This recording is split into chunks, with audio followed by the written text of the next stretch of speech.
So I was teaching about boundaries last week live on YouTube when someone joined my live stream and actually challenged my boundaries in real time. And the benefit of this was that it brought me a lot of beautiful insight that I'd like to share with you today in our video.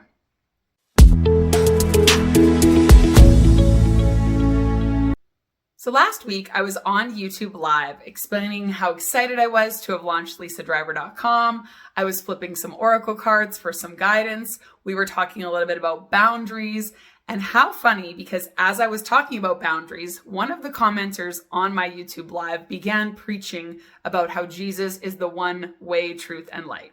Now, this is a common comment that I've had on more than one video. It's a common piece of feedback I've had in the past as I've really explored becoming more visible and sharing my spirituality with the world. There are a lot of people out there right now feeling fear and using it to judge others. Many of us are religiously wounded. There are a lot of people that grew up in a structured religion, maybe an environment where there were a lot of rules or a judgmental creator.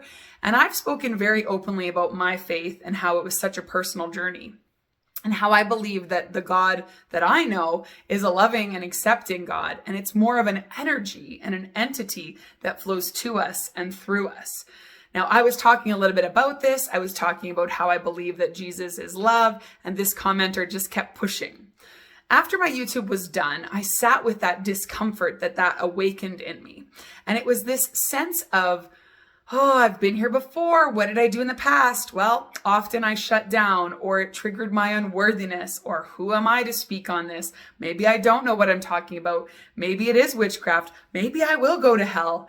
But this time I sat with those feelings and recognized them for what they were, which is just a fear of really being myself. I've done a ton of worthiness work. My 4th book is called You Are Enough and shares a lot of that journey to deepen my own sense of being Lisa, allowing myself to be seen. And this is why I wanted to share this story with you in this week's video, because I want to ask you, where are you seeking permission to be seen?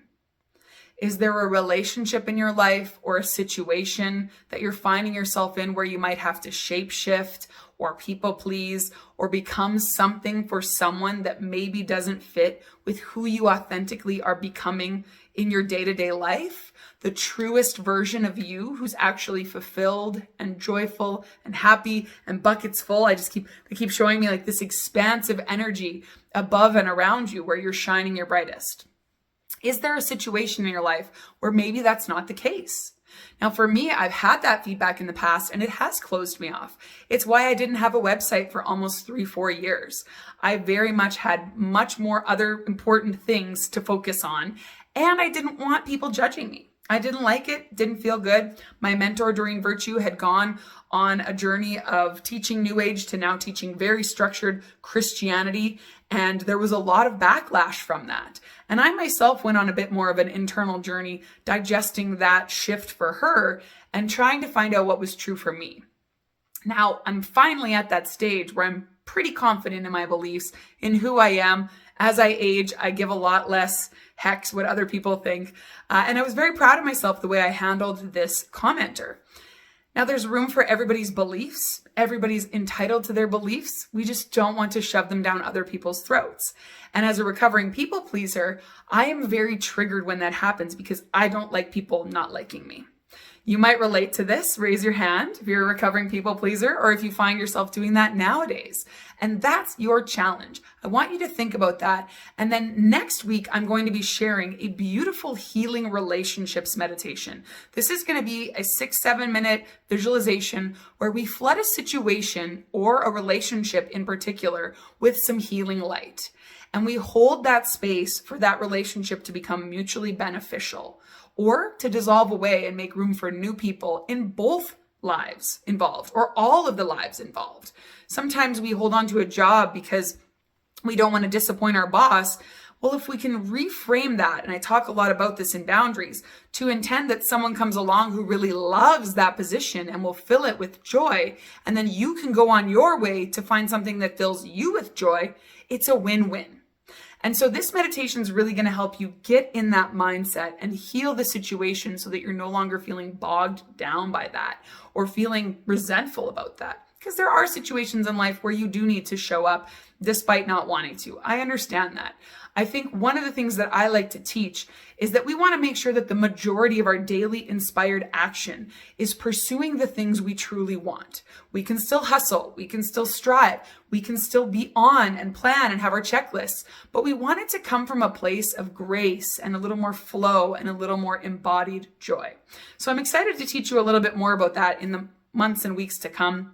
I also want to just encourage you to check out lisadriver.com. I'm running a giveaway right now. Check the pinned post on my Instagram and Facebook pages at lisadriver1111. You can also email me or subscribe to my newsletter where I send out information, or you can go to lisadriver.com/free for my 5-minute grounding meditation. This is a great one to just use whenever you're feeling like overwhelmed or resentful or frustrated or like you're not even sure where to start. It's a great grounding meditation to bring you back to the present. So check out all those things. Think about where you might be showing up for others more than yourself and just become conscious of it. You don't even need to take major action. It's just that awareness piece that has you starting to look at things and the possibility for shifting them and changing them.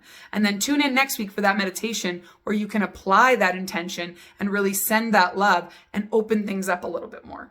Until then, we'll talk to you soon. You guys have a great week ahead.